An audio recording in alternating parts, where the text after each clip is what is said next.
ពីយូរយារមកហើយមានមនុស្សជាច្រើនរស់នៅលើផែនដីប៉ុន្តែមនុស្សបានធ្វើអំពើដែលមិនល្អ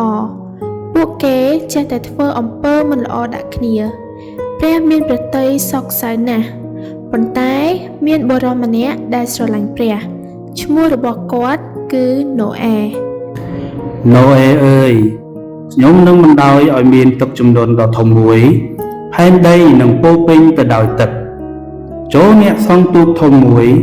ចូលសង់នាវាមានទំហំធំណាស់ណូអែមិនដែលបានសង់ទូកពីមុនទេប៉ុន្តែណូអែជឿទុកចិត្តលើព្រះគាត់បានស្ដាប់តាមបង្គាប់ព្រះហេតុអ្វីបានជាអ្នកសង់ទូកពេលនេះគ្មានភ្លៀងសោះប៉ុន្តែណូអែមិនឈប់សង់នោះទេគាត់ជឿជាក់ព្រះនៅពេលនាវាសង់រួចហើយក៏មានរឿងអស្ចារ្យមួយបានកើតឡើងមើលទៅសត្វកំពុងមកហើយតោ2ក្បាលដំរី2ក្បាលបក្សី2សត្វទាំងអស់បានចូលមកឈ្មោល1ក្បាលនិងញី1ក្បាលណូអែនិងគ្រួសាររបស់គាត់បានចូលទៅក្នុងនាវាបន្ទាប់មកព្រះបានបិទទ្វារភ្លៀងក៏ចាប់ផ្ដើមធ្លាក់1ថ្ងៃ2ថ្ងៃ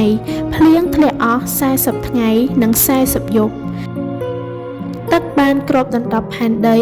នាវាបានអណ្ដែតលើទឹកនៅខាងក្នុងនាវា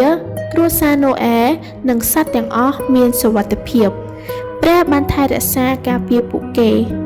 កន្លងពេលយូរទៅភ្លៀងបានឈប់ទឹកក៏បានស្រកចុះបន្តិចម្ដងឥឡូវនេះដីស្ងួតហើយឬនៅណូអែបានបញ្ចេញសត្វព្រាបមួយឲ្យហោះទៅក្រៅទូកសត្វព្រាបមិនអាចរកកន្លែងទុំបានទេដូច្នេះវាត្រឡប់មកវិញណូអែបានរងចាំមួយរយៈសិនហើយបញ្ចេញសត្វព្រាបម្ដងទៀតលើកនេះសត្វព្រាបបានត្រឡប់មកវិញដោយពំស្លឹកអូលីវពណ៌បៃតងមកជាមួយណូអែបានញញឹមជីវិតកំពុងចាប់ផ្ដើមរស់រានឡើងវិញណូអែបានបញ្ចេញសត្វព្រាបទៅជាលើកទី3លើកនេះវាមិនបានត្រឡប់មកវិញទេណូអែអើយចូលចេញពីនាវាទូកក៏បានបើកឡើងណូអែនិងគ្រួសាររបស់គាត់ព្រមទាំងសត្វទាំងអស់បានចេញទៅលើដីស្ងួតព្រះបានបង្ហាញឥន្ទនូដ៏ស្រស់ស្អាតមួយនៅលើមេឃ